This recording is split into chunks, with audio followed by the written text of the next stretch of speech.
বাংলাদেশে জঙ্গিবাদ মাথাচাড়া দিয়ে উঠেছে এবং সবচেয়ে ভয়ঙ্কর বিষয় হলো বিভিন্ন সশস্ত্র বাহিনীর সদস্যদের সাথে জঙ্গিবাদে সম্পৃক্ত থাকার সংযোগ পাওয়া যাচ্ছে। বিভিন্ন নিষিদ্ধ ঘোষিত জঙ্গি সংগঠনের সাথে তাদের লিংক খুঁজে পেয়েছে বর্তমানে তাদেরই গোয়েন্দা বাহিনী। চলুন দেখা যাক পত্রিকাগুলো কি লিখছে। ঢাকা পোস্ট লিখেছে, গুরুত্বপূর্ণ স্থাপনায় হামলার পরিকল্পনা, সারা দেশে সতর্কতা জোরদার। তারা বলছে নিষিদ্ধ ঘোষিত একটি উগ্রবাদী সংগঠনের সমর্থকদের সম্ভাব্য নাশকতার পরিকল্পনা ঘিরে দেশের গুরুত্বপূর্ণ স্থাপনাগুলোর নিরাপত্তা জোরদারের নির্দেশ দেওয়া হয়েছে। সম্প্রতি পুলিশ সদর দপ্তরে এক চিঠিতে রেঞ্জ ডিআইজি, মেট্রোপলিটন কমিশনার ও সব জেলা পুলিশ সুপার সহ পুলিশের সব ইউনিটকে নিরাপত্তা জোরদারের এই নির্দেশ দেওয়া হয়। চিঠিতে বলা হয়, সম্প্রতি গ্রেপ্তার হওয়া উগ্রবাদী সংগঠনের সদস্য ইশতিয়াক আহমেদ সামি ওরফে আবু বক্কর ওরফে আবু মোহাম্মদের সঙ্গে একটি বাহিনীর চাকরিচ্যুত দুই সদস্যের নিয়মিত যোগাযোগের তথ্য পাওয়া গেছে বলে সংশ্লিষ্ট সূত্র জানিয়েছে। এখানে দেখুন, একটি বাহিনীর চাকরিচ্যুত দুই সদস্য, অর্থাৎ এখানে তারা সেনাবাহিনীর সদস্যের কথা বলেছে। তারা সরাসরি সেনাবাহিনীর কথা না লিখলেও অন্য পত্রিকাগুলা কিন্তু সরাসরি সেনাবাহিনীর কথা লিখেছে। এই চক্রটি জাতীয় সংসদ ভবন, আইন শৃঙ্খলা রক্ষাকারী বাহিনীর স্থাপনা ও সদস্য, ধর্মীয় উপাসনালয়, বিনোদন কেন্দ্র এবং শাহবাগ সহ গুরুত্বপূর্ণ এলাকায় হামলার পরিকল্পনা করতে পারে। এছাড়া তারা বিভিন্ন বাহিনীর অস্ত্রাগারে হামলার পরিকল্পনাও করে থাকতে পারে বলে গোয়েন্দা তথ্যে ইঙ্গিত রয়েছে। আইন শৃঙ্খলা বাহিনীর মতে সংশ্লিষ্ট ব্যক্তিরা দেশের সার্বিক নিরাপত্তার জন্য উচ্চ ঝুঁকিপূর্ণ। এ প্রেক্ষিতে সংশ্লিষ্ট কর্তৃপক্ষকে গুরুত্বপূর্ণ স্থাপনাগুলোর নিরাপত্তা জোরদার, নজরদারি বৃদ্ধি এবং সন্দেহভাজনদের বিরুদ্ধে আইনানুগ ব্যবস্থা গ্রহণের জন্য নির্দেশক্রমে অনুরোধ জানানো হয়েছে। এই বিষয়ে আইন শৃঙ্খলা বাহিনীর একাধিক কর্মকর্তা জানান, সম্ভাব্য যে কোনো নাশকতা প্রতিরোধে গোয়েন্দা নজরদারি বাড়ানো হয়েছে এবং সংশ্লিষ্ট চিহ্নিত করে দ্রুত আইনের আওতায় আনার প্রক্রিয়া চলছে। ভাবুন কতটা ভয়ানক পরিস্থিতি, কতটা ভয়াবহ পরিস্থিতি যে সরাসরি বিমান বাহিনী, সেনাবাহিনীর সদস্যরা সরাসরি জঙ্গিদের সাথে সম্পৃক্ত হয়ে পড়েছে।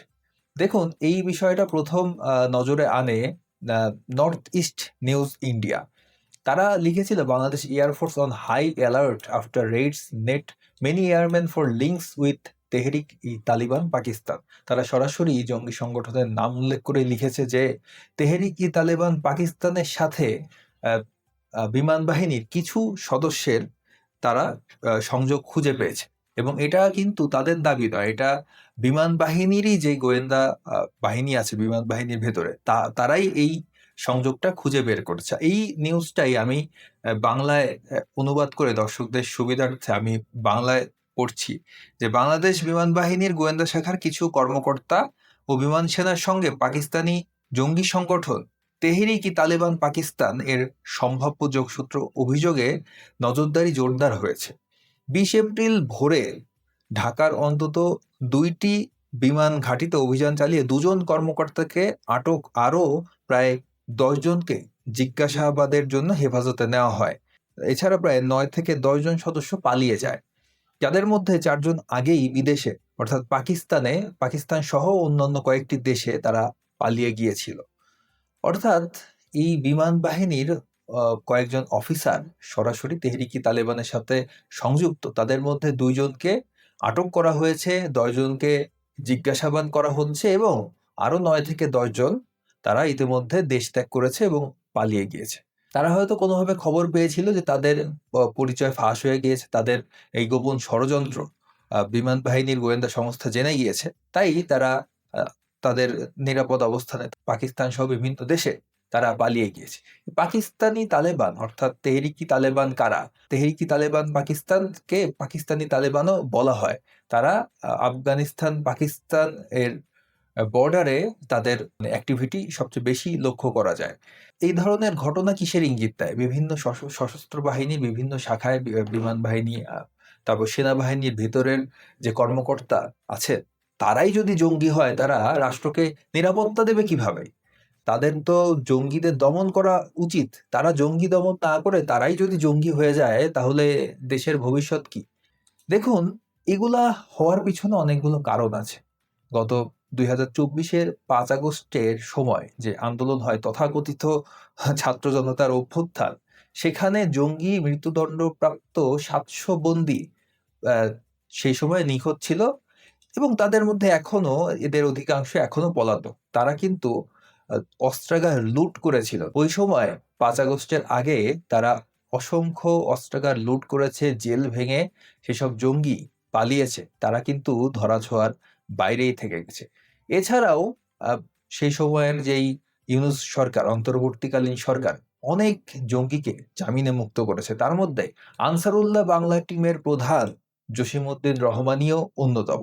এই জসিমউদ্দিন রহমানি কে? জসিমউদ্দিন রহমানি বাংলাদেশের যে ব্লগার হত্যা হয়েছিল ২০১৩ থেকে ২০১৬-১৭ সাল পর্যন্ত যে ব্লগার হত্যা হয়েছিল, তার প্রধান আসামি ছিলেন এই জসিমউদ্দিন রহমানি। তিনি আনসারুল্লাহ বাংলা টিমের প্রধান, বাংলাদেশের আনসারুল্লাহ বাংলা টিমের প্রধান এই জসিমউদ্দিন রহমানি। তাকে জামিনে মুক্ত করেছে বাংলাদেশের অন্তর্বর্তীকালীন সরকার এবং তিনি মুক্তভাবে ঘোরাফেরা করছেন, চলাফেরা করছেন এবং এই ধরনের জঙ্গিরা তারা কিন্তু তাদের তৎপরতা কখনো বন্ধ করে না। তারা এই যে ছাড়া পেয়েছে, এত জঙ্গি যে ছাড়া পেয়েছে, তারা ভেতরে তাদের সাংগঠনিকভাবে তাদের সংগঠনকে মজবুত করেছে। বিভিন্ন ধরনের আন্তর্জাতিক জঙ্গি সংগঠনের সাথে তারা তাদের সংযোগ বৃদ্ধি করেছে। করে এখন তারা আরো নতুন শক্তিতে হয়তো উদয় হয়েছে, এটাই আমার ধারণা। দেখুন, যখন এই যে রহমানি, কুখ্যাত জঙ্গি জসিমউদ্দিন রহমানি, যিনি ব্লগার কিলিং এর মাস্টারমাইন্ড, তিনি যখন জেল থেকে বের হলেন তখন তাকে কারা প্রোটেকশন দিচ্ছে দেখুন। সে সময় আর্মির লোকজন, সেনাবাহিনীর লোকজন তাকে দুই পাশে গার্ড দিচ্ছে এবং তিনি হ্যান্ড মাইক হাতে সেখানে বক্তব্য প্রদান করছেন। এটা কিন্তু তিনি যে জামিন পেয়েছিলেন সেই কারা ফটকের ঠিক বাইরের দৃশ্য এটি। সেই সময়ে জঙ্গিবাদে অভিযুক্তদের জামিনে মুক্ত অনেকে ভুল বুঝতে পেরে তওবা করেছে, এরকম দাবি করেছিলেন রহমানি। তো সেই সময় এই যে বিবিসির নিউজ, এটা কারা কর্তৃপক্ষের হিসেবে ৩ শতাধিক জঙ্গি তখন মুক্তি পেয়েছেন। তারা বিভিন্নভাবে জামিনে সে সময় মুক্ত হয়েছিলেন। সেই সব জঙ্গিরা তাদের যে পরিকল্পনা সেগুলোই বাস্তবায়নের চিন্তা করবে, এটাই স্বাভাবিক। সেসব জঙ্গিরা তাদের কার্যক্রম তো আর বন্ধ করে দেবে না। এটা কোনো বোকাও এটা ভাববে না যে এই জঙ্গিরা তওবা করে ভালো হয়ে যাবে। এটা সম্ভব না। এই জঙ্গিরা আজীবন জঙ্গিই থাকবে। তারা তাদের কার্যক্রম চালিয়ে যাবে। তাদেরকে প্রতিহত না করতে পারলে তারা তাদের রূপ দেখাবে। এটাই স্বাভাবিক এবং বর্তমানে এটিই ঘটতে চলেছে বাংলাদেশে। দেখুন, সে সময়ের যেই স্বরাষ্ট্র উপদেষ্টা ছিলেন, সেই স্বরাষ্ট্র উপদেষ্টা সে সময় কি বলেছিলেন যখন মালয়েশিয়ায় বাংলাদেশি জঙ্গি গ্রেফতার হয়েছিল, তখন তিনি কি বলেছিলেন শোনা যাক। বাংলাদেশে জঙ্গিবাদের কোনো অবস্থান নাই, এখানে কোনো ধরনের জঙ্গিবাদ নাই। আপনাদের সহযোগিতায় কিন্তু এখানে জঙ্গিবাদ নির্মূল করে দেওয়া হয়েছে। এটা ক্ষেত্রে আপনাদের ক্রেডিট সবচেয়ে বেশি। আপনারা সবাই মানে কোনো ধরনের আপনারা এই যে গত 10 মাসে কোনো একটা ইনফরমেশন দিতে পারছেন জঙ্গিবাদের? যেহেতু নাই, আগে ছিল আপনারা দিচ্ছেন, এখন নাই আপনারা দেন না। বাংলাদেশে জঙ্গিবাদের কোনো অবস্থান নাই। সেই সময় স্বরাষ্ট্র উপদেষ্টা নিজেই বলেছিলেন যে বাংলাদেশে নাকি কোনো জঙ্গি নেই, বাংলাদেশে জঙ্গি সম্পূর্ণ নির্মূল হয়ে গিয়েছে। এই ধরনের মিথ্যাচার, এই ধরনের কথাবার্তা জঙ্গিবাদকে আরো উস্কানো। তো এই ধরনের কথাবার্তা শুধুমাত্র স্বরাষ্ট্র উপদেষ্টা নয়, সে সময়ের যেই ডিএমপি কমিশনার, তিনিও বলেছিলেন বাংলাদেশে কোনো জঙ্গি নেই, আছে ছিনতাইকারী। বাংলাদেশে নাকি কোনো জঙ্গি নেই, তারা নাকি ছিনতাইকারী। সংবাদ মাধ্যমকে তিনি বলেছিলেন জঙ্গি নেই, এখন ঠেকাতে হবে ছিনতাই। জঙ্গি থাকলে না জঙ্গি নিয়ে ভাববো, মানে জঙ্গি থাকলে নাকি সে জঙ্গি নিয়ে ভাববে, জঙ্গি যেহেতু নেই সে ভাববে কি? এ ধরনের কথা যখন একজন পুলিশ কমিশনার বলে, তখন জঙ্গিবাদ কি পরিমাণ বাড়ে, জঙ্গিরা কি পরিমাণ মাথাচাড়া দিয়ে ওঠে, সেটা কি তার অজানা? সে নিজে জেনে বুঝেই এই ধরনের কথা বলেছে, কারণ তারা দেশকে একটি বিশৃঙ্খল পরিস্থিতিতে নিয়ে যেতে চাচ্ছিল এবং তাদের পরিকল্পনায় হয়তো বাস্তবায়িত হতে চলেছে।